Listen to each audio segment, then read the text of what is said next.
Detroit, a brutal gang strikes again and again, targeting residents in terrifying home invasions. They attack quickly, take what they want, and leave no evidence behind. As the assaults continue, the FBI and local police join forces to stop the terror.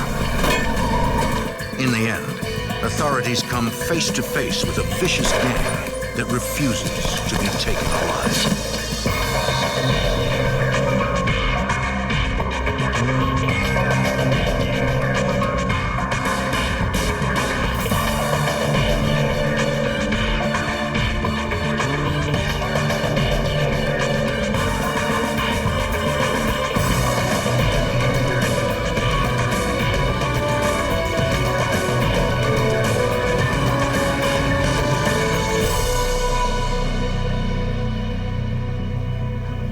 In the 1990s, neighborhoods in Detroit were terrorized by a gang of robbers. Impersonating police officers, they invaded over 100 homes, robbing, raping, and torturing their victims. I'm Jim Kallstrom, former head of the FBI's New York office. The extraordinary number and sheer magnitude of these home invasions stunned authorities. As residents feared for their lives, agents teamed up with local police to take down this sadistic gang.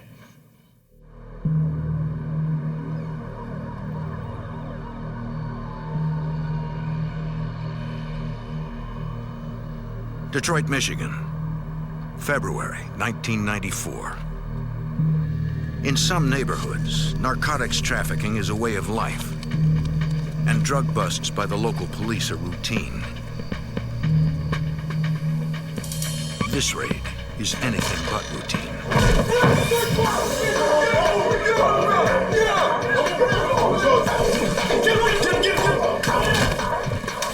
The men ask the resident where he keeps his drugs and money.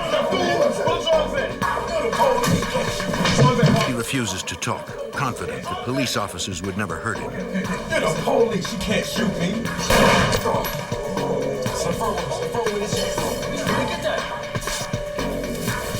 Hurry up, yo! Hurry up! Wait, I got it. Yo, hurry up, let's go! Hurry up! We got it! Hurry up! We got it! Come on, man, let's go!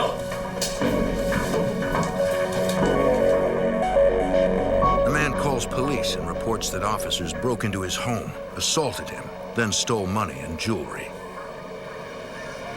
The patrolmen know the resident is a local narcotics dealer. They also know there were no drug raids scheduled for that address.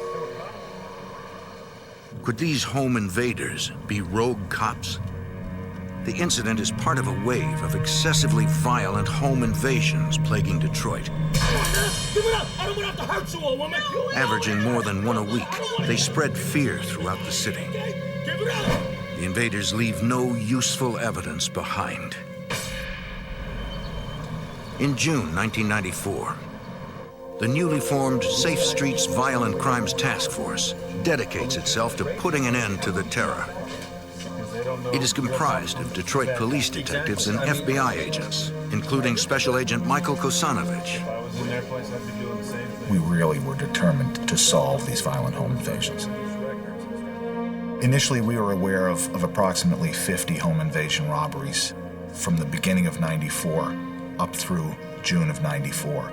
They were fairly violent. They involved shootings, sexual assaults. Investigators begin by searching for connections between the numerous invasions. Detroit police officer Tom Dunai. We took a look at all the police reports that were taken over the previous 2 or 3 months. We analyzed them, we broke them down into the MOs and exactly what these perpetrators were doing on each one. Investigators identify a recurring method used in the attacks, according to Special Agent Bob Pertuso. The gang used a dynamic approach that law enforcement officers use when they execute a search warrant or make an arrest to gain quick entry into a home and then take control of the occupants. They all wore masks and they were all armed with semi-automatic pistols, assault rifles, MAC-10s. Based on this consistent MO, The task force suspects that a single group is committing most of the invasions. We were able to narrow this down to, yes, it was a gang of about anywhere from 4 to 8. The descriptions all fit the same. Their MO was the same. Everything was the same on almost every home invasion. To gather more first-hand information, investigators re-interview the victims of the home invasions. Stan, you had some excitement here the other day. They learn that most of them are involved in narcotics trafficking. FBI Special Agent Michael Kosanovich is not surprised that dealers are reluctant to talk. They don't want to reveal the fact that they were selling drugs or conducting illegal activity out of that residence. Detective Sergeant Tom Barry tells the dealers that the task force has no interest in busting them for narcotics. People are getting raped. They're violent. We don't care about the drugs. We need your cooperation. About 90% of the time, the drug guy come on board. You come on our team and say, hey, I deal my drugs. I know that's not right. I'll tell you what I know about this case. Pose a gun at me, and I'm like, he's a cop, you know. Investigators discover that some home invasion victims are not drug dealers. These sometimes elderly people, they're panicking, they're crying, they're begging. Got guns to the side of their head. Where's the dope? Where's the money? Where's the dope? Where's the money? There isn't any money. There isn't any dope. The gang has simply hit the wrong house. Realizing that there are no drugs or money, they turn violent. Did they ask you? We heard all the horrible stories of the torture, 80-year-old women, pistol whipped, hit with the butts of shotguns. FBI Special Agent Martin Vandervliet.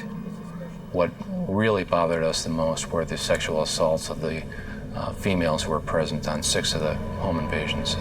One in particular, a mother and her 15-year-old daughter, were raped simultaneously by 2 members of the home invasion group. Just the look in their eyes, the fear, their anger, that was very controlled, but yet was all inside their body. You could just feel it with their body emotions. I'm so sorry. The little girl, without saying it, just through her eyes, she said, please help us. Please help us. And that hit me. And that look in that girl's eyes will stay with me for the rest of my life. We told her that we would do anything in our power to bring these guys to justice. What I had to do is build their confidence up, leave phone calls every day to let them know that I'm still thinking about them, we didn't forget about anything, and we're on your side and you're well protected and you have nothing to worry about. The fright that was in them will always be there, but they knew they had the full cooperation of the Violent Crime Task Force on their side. Skinny. I think that's an interesting thing. This one piece will make 52 layers. Watch on mobile devices or the big screen. All for free. No subscription required. Download Veely now. Concerned that the home invasions are executed like a police raid, the task force confronts the possibility the gang is made up of law enforcement personnel. We checked to see any recent officers that have been fired from the job, maybe were accused of illegal use of narcotics, because this was all revolved around narcotics, you know. So you would check, you know, any ex-narcotic officers, and there was nothing. Investigators quickly recognize that the escalating level of violence in these cases indicates that law enforcement is probably not involved. In our experience, police officers aren't going to go that extra step and fire shots into a house or go rape a victim, things of that nature. It's usually go in and rob, go in and knock the door down, get their whatever they need and run out. So in the beginning, we had to look at that, but then we had to eliminate that as the more and more as the home invasions were occurring. It got more and more violent. We realized that it wasn't police officers or ex-police officers. The biggest problem with these subjects acting as police when they committed these home invasions was that they jeopardized legitimate police officers. If a victim has been robbed before by this gang, and then the police show up another time to execute a search warrant legitimately, they may start shooting or try to harm the police officers. So what we need to do is start going. Now that investigators have a clearer idea of what they are dealing with, they begin their efforts to identify the members of the gang. We looked at a number of people who had committed these offenses in the past, or robbery-type offenses of narcotics dealers. We contacted various informants and asked them to try and determine the identities of these individuals. However, none of the informants that we had talked to had any specific information regarding the people who were committing these offenses. A couple of hours ago.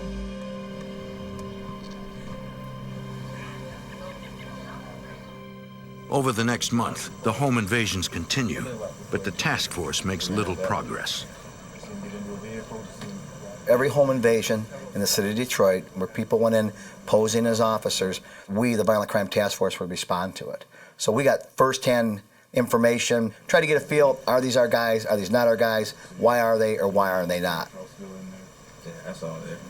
Investigators carefully process each scene, but can find no evidence. Everything we did, we weren't getting lucky. We needed a break.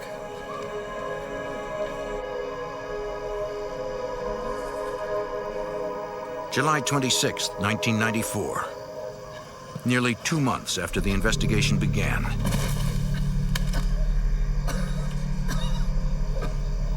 Detroit police respond to a call about shots fired. They find a barely conscious man with multiple gunshot wounds. He has a gun, police jacket, bulletproof vest, and a ski mask. The clothing matches descriptions of home invaders given by prior victims. Police call for an ambulance. Officers alert the task force. This could be the break they need. Here's a guy, he's got a gun on him, he's got a police vest on. And my only hope at the time was, please don't die. Please don't die. Agents rush to the hospital, hoping the man pulls through. In Detroit, a joint FBI and police task force tackles an epidemic of violent home invasions perpetrated by an elusive gang who uses police-style tactics.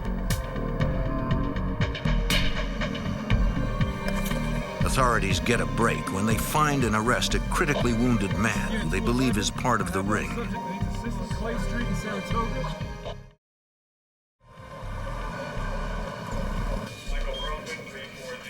FBI agents go to the hospital to question the suspect.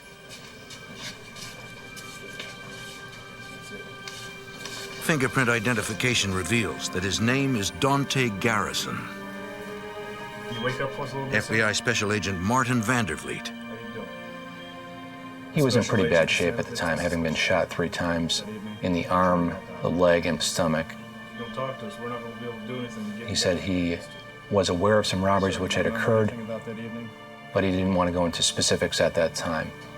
Special Agent Michael Kosanovich remains hopeful. We were encouraged by the situation, by our analysis of his emotional status, and the fact that we felt he's probably at some point going to cooperate if we can work this right, if we can talk to him and reason with him. At Detroit Police Headquarters, the task force discusses strategies for persuading Garrison to cooperate. When the suspect's name comes up, Detroit officer Al Page recognizes it.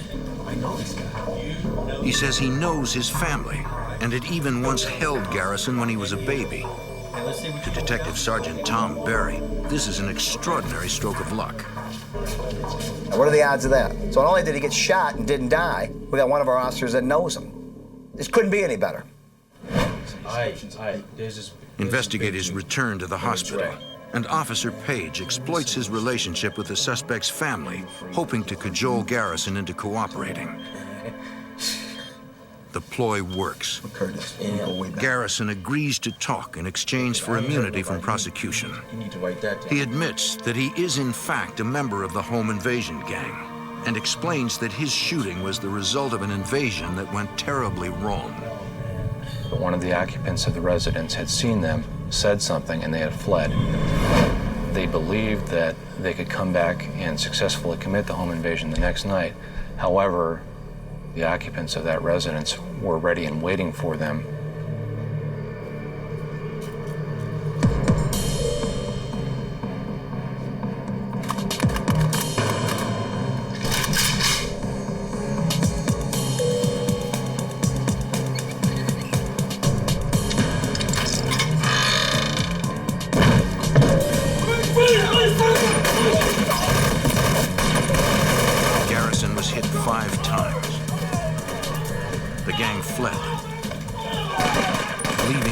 let Garrison defend for himself.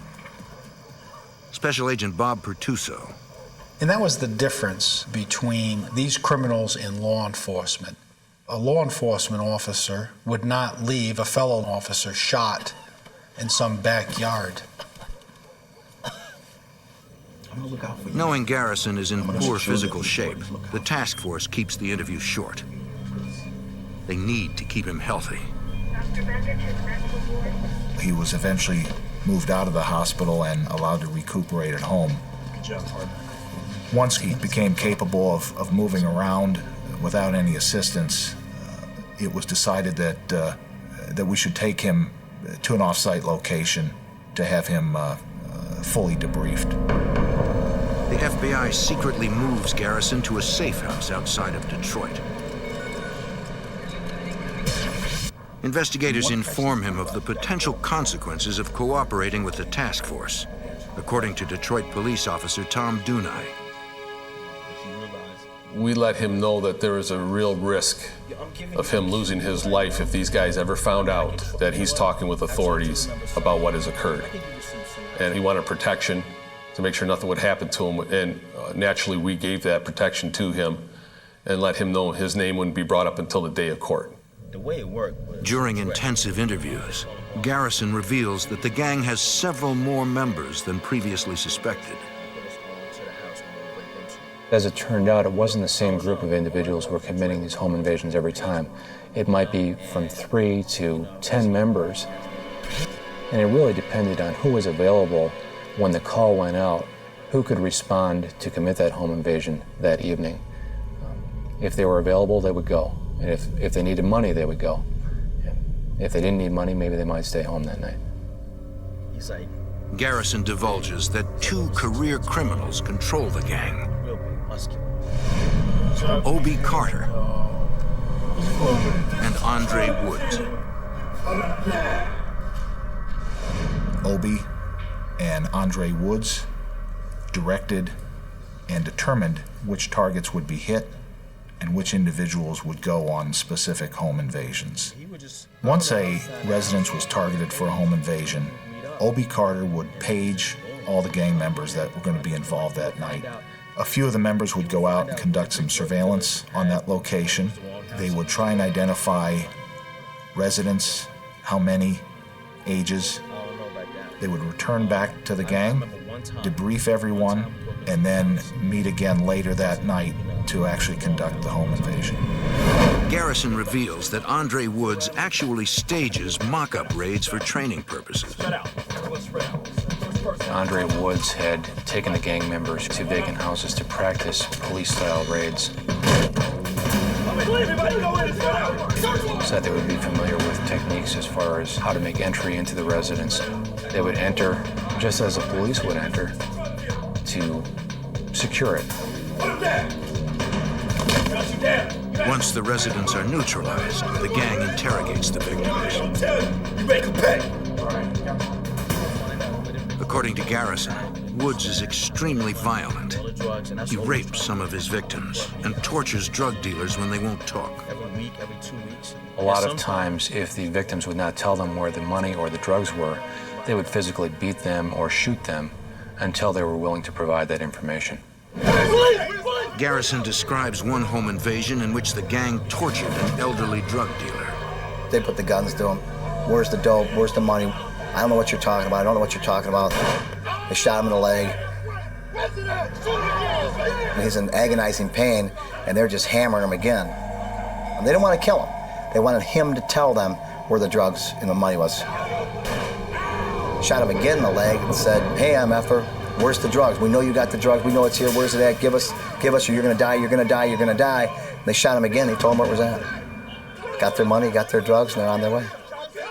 Once a home invasion was complete, they would return to the predetermined location. The money would be divided evenly among the members. Any valuables that someone was able to pick up, it was theirs to keep. Gang member and drug dealer Chris Allen would handle the stolen narcotics. Oh, this is prime weed, baby. It was Chris Allen's responsibility to take those drugs out on the street, sell them, get the money for those drugs and divide it evenly among the members. It is also Allen who would suggest who to target for their home invasions. Allen provided a lot of intelligence to the gang members as far as who would be good people to rob. Based on his knowledge of their narcotics dealing, he knew that they either would have drugs or money present when the gang went in. Agents are impressed by Garrison's detailed recollection of past crimes. We knew that this was the jewel. He was the break that we needed to make a significant impact on all these home invasion robberies. Although Garrison's cooperation is critical to the investigation, it is unlikely that his testimony would stand up in court. It would just be his word against theirs, and that would not be sufficient to prove beyond a reasonable doubt that these individuals were guilty of these crimes. We needed admissions from these people, or we needed to catch them in the act of committing a home invasion to be certain that they would be locked up. Authorities must hit the streets and find a way to take down this violent gang.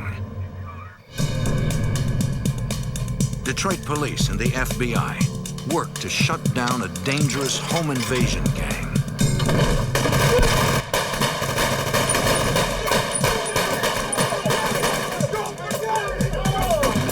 They get a major break when a gang member is found shot and begins cooperating with the investigation. All the names I know. You know where they hang out? What neighborhoods they live in? Nah, man, they wasn't like my boy. A joint FBI police task force begins using the informant's information to identify more gang members, according to Special Agent Martin Vanderfleet. A lot of them had criminal histories that matched up with what was occurring. We felt they were likely involved in this based on that.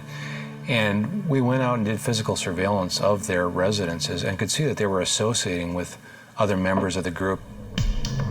Although investigators have received detailed information about the gang's infrastructure from their cooperating witness, the task force needs more evidence to build their case. Authorities show photo lineups of the suspects to the gang's victims, hoping they can identify their attackers. Take your time. Detective Sergeant Tom Berry. The bad thing that we ran into is the victims could not identify them. They were unmasked. Everything went by in a flash. They put them down on the floor. They could not identify them. Another set. The inability of witnesses to pick out their attackers hurts the case. Take your time. Special Agent Michael Kosanovich. No. We don't have enough information to conduct search warrants, to make any arrests. All we have is one individual who's providing information. What we're now looking for is additional fresh information to allow us to go further in the investigation. The task force asks a federal judge for permission to use wiretaps. If they can prove that there is an ongoing pattern of felonies by the gang, they can take down the entire organization on federal racketeering charges. And apparently he's also one who has trained gangs. A few days later, in the early morning hours of September 4th, 1994, police respond to a report of shots fired at an illegal after-hours gambling house. It is owned by Andre Woods, one of the gang's leaders. They interview witnesses and piece together what happened. At 4:30 in the morning, Andre Woods got into an argument with a few of the gamblers. It got out of hand. He didn't like, they disrespected him.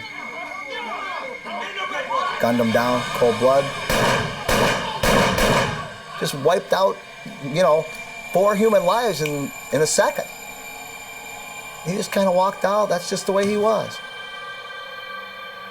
Got in his Mercedes-Benz and took off. The task force provides Detroit Homicide with information on Woods and his car. Homicide detectives use the information to alert law enforcement nationwide in an all-out effort to find the fugitive. Obviously, this caused us to try and speed up our efforts to obtain these wiretaps because we had demonstrated to us the propensity for extreme violence. If Woods was willing to commit a quadruple homicide, we felt that they wouldn't be afraid to commit homicides if necessary in the commission of the home invasions. 5 days after the quadruple homicide, a judge grants the task force permission to monitor the pagers of several of the gang members. They begin collecting phone numbers and discover a consistent pattern of calls between them. It shows further evidence of the gang's organization. A week later, the unimaginable happens. Fugitive Andre Woods strolls into Detroit Police Headquarters. Ray walked in and said, "Hey, I hear you guys are looking for me." Police believe Woods turned himself in because the manhunt was getting too hot. He thought it would be easier to fight the charges in court. FBI Special Agent Bob Pertuso is glad to have Woods off the streets. Because he was so violent, he was an enforcer for the gang, and if Woods was still out, there was a great potential for more people to get hurt. A week after Andre Woods surrenders, the task force uses the evidence from the pagers to get its first telephone wiretap on the remaining gang leader, O.B. Carter. We were hoping to be able to identify past home invasions, proceeds of those robberies, and most of all, identify future home invasions so that we could prevent them or catch these individuals in the act. The task force also places Carter under surveillance by a Detroit police crew that includes Officer Steve Miller. The guy was really surveillance conscious, so it was a pretty hard target to follow, but we were able to follow him. The information gathered through surveillance, combined with the evidence from the wiretap, gives investigators further insight into the gang's activities. We were able to start to watch their moves and start to anticipate as opposed to react. Anticipate where they were going to strike and which members were going to be involved in the next home invasion. Monitoring phone conversations, they learned to recognize gang members' voices and code words. The gang calls their home invasions licks. Detroit police officer Tom Dunai. After we kind of knew that they had just got done with a lick, they all get on the phone and start talking about it and laughing about it and telling how much money they got out of a certain house or how many guns they got out of a certain house. Then they would talk about narcotics that they got out of the house. From these intercepted details of the crimes, investigators are able to connect the gang to specific home invasions.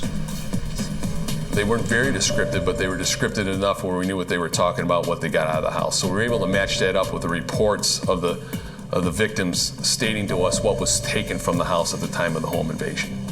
But it is still not enough. We didn't know specifically which individuals in that group had committed the home invasions. We still needed more information, and we really wanted to catch them in the act of committing a home invasion. One night, a surveillance officer is watching a home where gang members are meeting.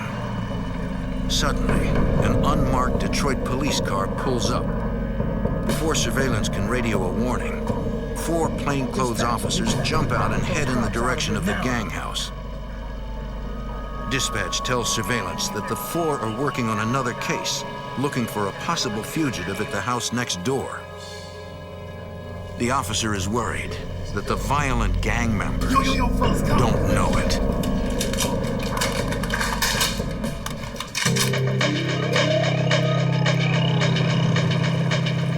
A Detroit plainclothes arrest team approaches a house, unaware that a vicious gang, armed with automatic weapons, is in the house next door. Yo, fellas, cops! Get ready. An officer assigned to surveil the gang watches anxiously, not knowing if the gang will think the officers are coming for them and open fire.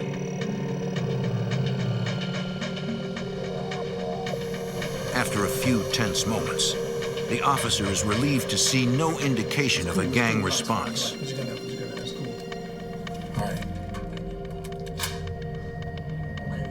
Go ahead, play cards, man. Go ahead, man. Take your time. Later, the joint FBI police task force investigating the gang monitors a wiretap on a gang leader's home. Detroit Police Detective Sergeant Tom Berry learns the gang did in fact know the arrest team was outside. Apparently they were getting ready to do a home invasion, and a police car pulled up. Home invaders don't know why these cops are out there. They thought they were coming after them. On the wire, what they said is that those cops would have came in here, we would have killed them, just killed them all. That made the hair on our arms stand up. Detroit police officer Tom Dunai is even more determined to get the gang off the streets as soon as possible. We started getting enough evidence on these guys via the wiretap that we decided that before somebody actually gets killed here, we need to do something quickly. But investigators need direct evidence of the gang committing a crime to ensure convictions under federal racketeering statutes. Taking care of the warrants? Special Agent Bob Pertuso. Okay, great. They would be in possession of their weapons, they'd be wearing their bulletproof vests, they'd be in possession of the goods that they stole. To protect innocent bystanders, investigators decide to arrest the gang after they leave a home invasion. Special Agent Martin Vandervliet. We know they're going to be... We did not want to try and arrest them while they were in the house committing a home invasion and possibly risk a hostage situation. But taking down this brutal gang will be extremely dangerous.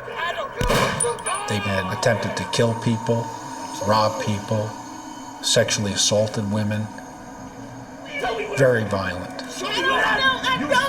In fact, we had developed that information that they had planned to shoot it out with the police when confronted. Very difficult situation. We know they're going to have vests on. We know they're going to have automatic weapons. There was no doubt in our minds that these people, they weren't going to just throw up their hands and give up.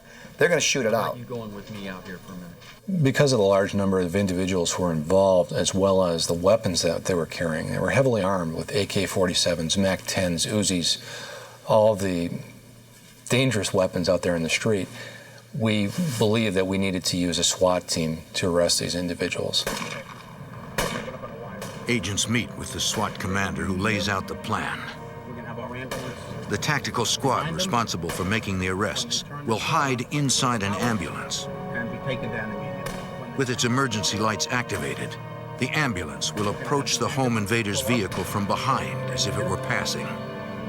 Investigators believe that since the gang will have just committed a home invasion, they will try to remain inconspicuous and pull to the side of the road. And we're going to ram them with the ambulance. The 20 SWAT guys, all dressed in SWAT gear with bulletproof vests, are going to get out and get a half moon around them. So when they start to get out of the car or the van, we got them contained. We didn't want to get into a chase. That was one of our things we didn't want. That's why we decided to ram them, disable their vehicle. We didn't want to chase. The final component of the plan requires taking down the rest of the organization. We knew from past experience that only certain members of that group would be involved. It wouldn't be the whole group. So we had other police persons ready to make arrests at other locations for whoever was not present during that home invasion, as well as to execute 6 search warrants.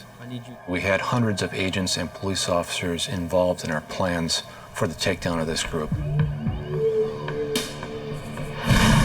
For weeks, the task force works around the clock, monitoring wiretaps, looking for the right opportunity to spring their trap.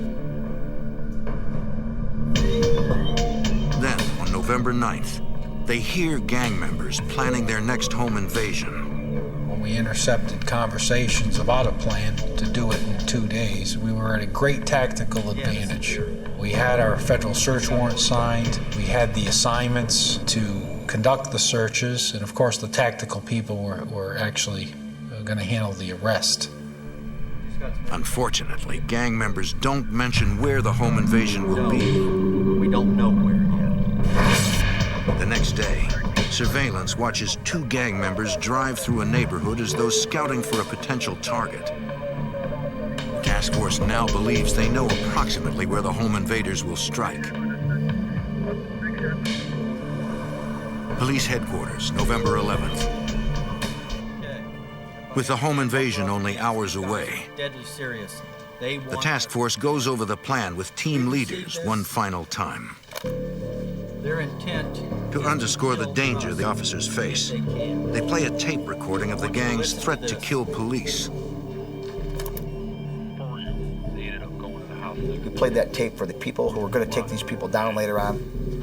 This is the real deal. We're not playing with these people. These people aren't playing with you. They have no hesitation of killing a police officer. And you can just see the officers just intently staring.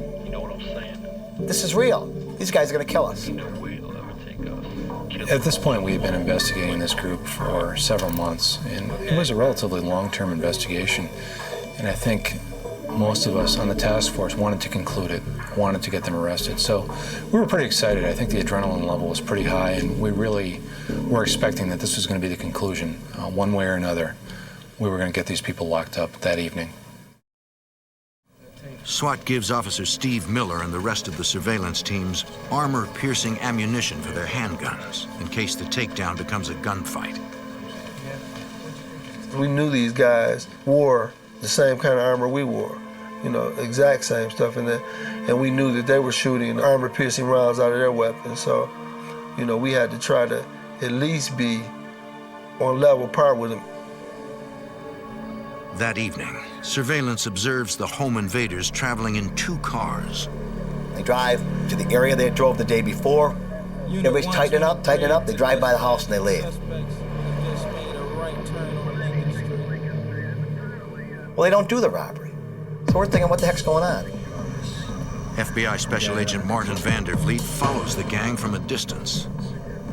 We didn't want to get too close because we didn't want to risk these individuals seeing police in the area and possibly aborting their raid.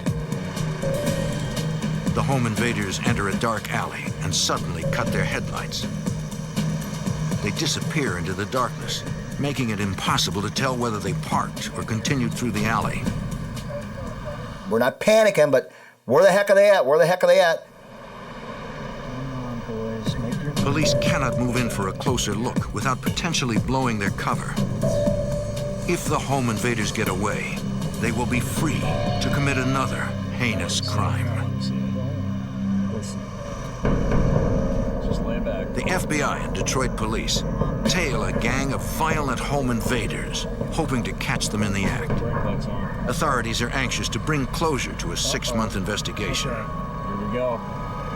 I'll be cool. Yeah, just lay back here. Lay back here. Just be cool.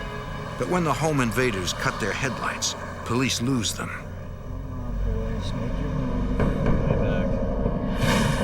Minutes later at the operations center, Detroit Detective Sergeant Tom Berry learns from 911 that the gang has struck again. Home invasion just happened. 6 guys in masks dressed as police officers. They robbed the wrong house, got nothing out of it. We got 2 victims that are both almost 70 years old. Can't identify. Since the home invaders did not steal anything, investigators decide not to make any arrests.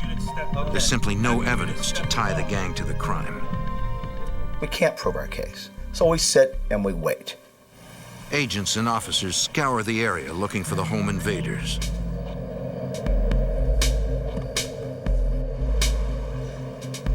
A Detroit police surveillance officer doubles back to the gang's meeting place, thinking they will return there after the invasion. When he arrives, he sees them coming out of the house, dressed in their raid clothes and getting into a van. It appears that the gang is heading out for another robbery.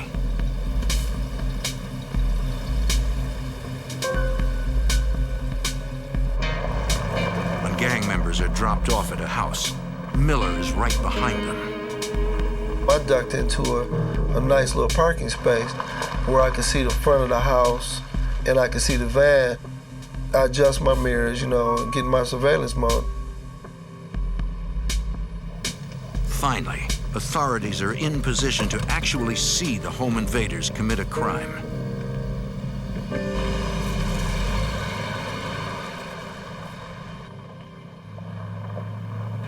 So the game plan was, they do the robbery, we can't stop it. If we go in, you risk hostages. We don't want hostages. We want nobody to get hurt.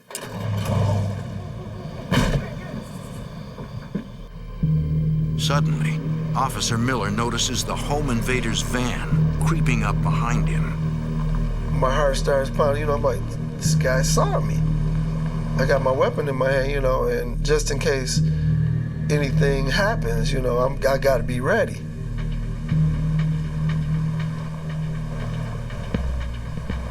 He just cruised by me. The van pulls up to the house. These guys came running out, just all kind of stuff in their hands, and they all jumped into the van. With a confirmed invasion, the task force puts their arrest plan into motion. Now we're ready to go. Now we're going to take them down. We turn it over to the SWAT team. An ambulance loaded with SWAT personnel approaches the gang's van and attempts to disable the vehicle by ramming it. But at the last second, the van speeds up and the ambulance cannot make a strong hit. The van, which has more horsepower, easily gets away from the SWAT team. FBI Special Agent Martin Vandervliet. We obviously had a major problem. We had 6 highly armed individuals in a van, and we had to stop them. Surveillance teams begin pursuing the van, knowing the chase will likely end in a gun battle. FBI Special Agent Bob Pertuso. Whenever you have armed robbers running from the police, wearing bulletproof vests, armed with automatic weapons, once they broke through the attempts by the police to stop them, there was going to be a confrontation, absolutely. Officer Miller and the other pursuit vehicles continue to chase the van through the streets of Detroit. Suddenly, the van's rear doors open and the gang begins shooting at law enforcement. A SWAT sniper inside one of the chase cars returns fire.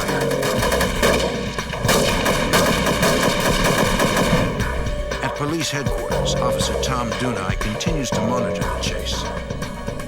It was amazing because of what had happened, how controlled the officers were in the street. There wasn't any panic, but people were screaming shots are being fired. We even heard gunfire over the radio. That's how strong it was.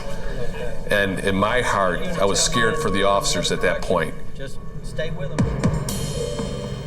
The chase continues for several miles. Then, inexplicably, the van stops. 4 guys bail out the van. They're firing at me, and I jump out my car, and I fire one shot. I get one shot off with my 9mm, and it jammed. Natural instinct was just, these guys aren't getting away. Let me chase these guys.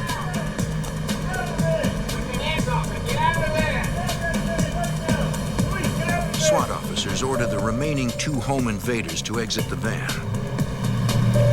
But the van takes off, and the chase continues, leaving Miller alone to pursue the heavily armed suspects.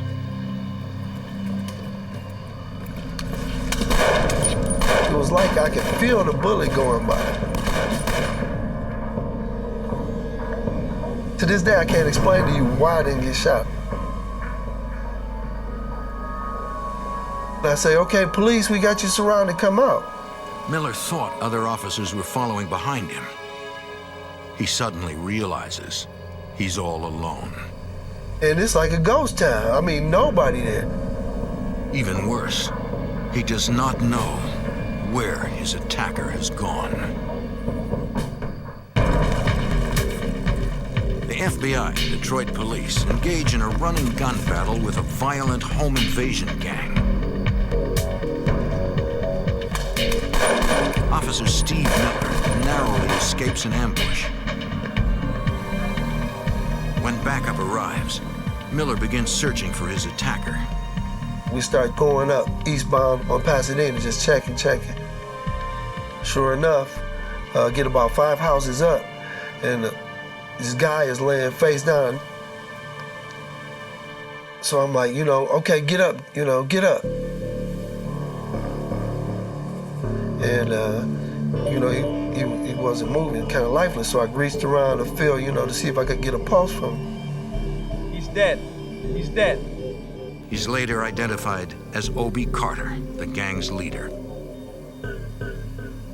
A subsequent autopsy concludes that Officer Miller's first shot, an armor-piercing round, punctured Carter's bulletproof vest and fatally wounded him.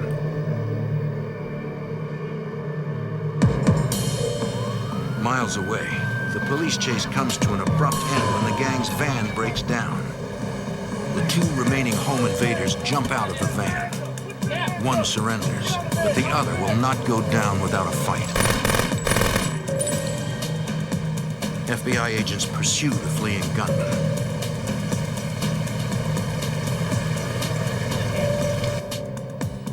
Searching down a dark alley, Special Agent Bob Pertuso sees a dark shape and carefully approaches. The getaway driver was lying on the ground. He had been shot a number of times. The agents call for an ambulance. Need an ambulance. The getaway driver is taken to a hospital and against all odds survives. Following a series of fierce gun battles, the task force assesses the casualties. Okay. Hundreds of shots were fired. Incredibly, no one on the arrest team was hit. Our plan worked. Unknown or injured. Did not anticipate the high-speed chase and the violent confrontation, but it happened. It was dealt with effectively. Okay.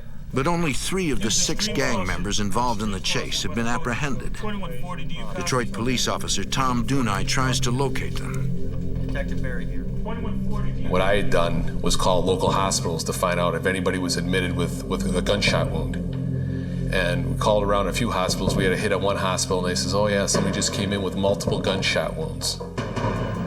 At the hospital, Dunai confirms the gunshot victim is one of the fugitives. As the search for the remaining 2 gang members continues, FBI agents, the FBI SWAT team, and local police serve search warrants on 6 of the gang members' houses. They find critical evidence, according to FBI Special Agent Martin Vandervliet. Well, we found a lot of evidence that had been taken from robberies, including specific items of clothing, jewelry, and then we also recovered a great amount of weapons. A lot of the houses would have 3 to 5 guns in them, as well as ammunition, vests, pry bars, masks, and other things. At Detroit Police Headquarters, Detective Sergeant Tom Berry questions the captured members of the home invasion gang.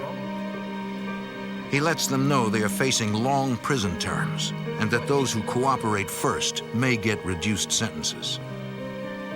Probably 95% of them told us exactly what happened. That's how we were able to identify the rest of the gang, the rest of the peripheral players.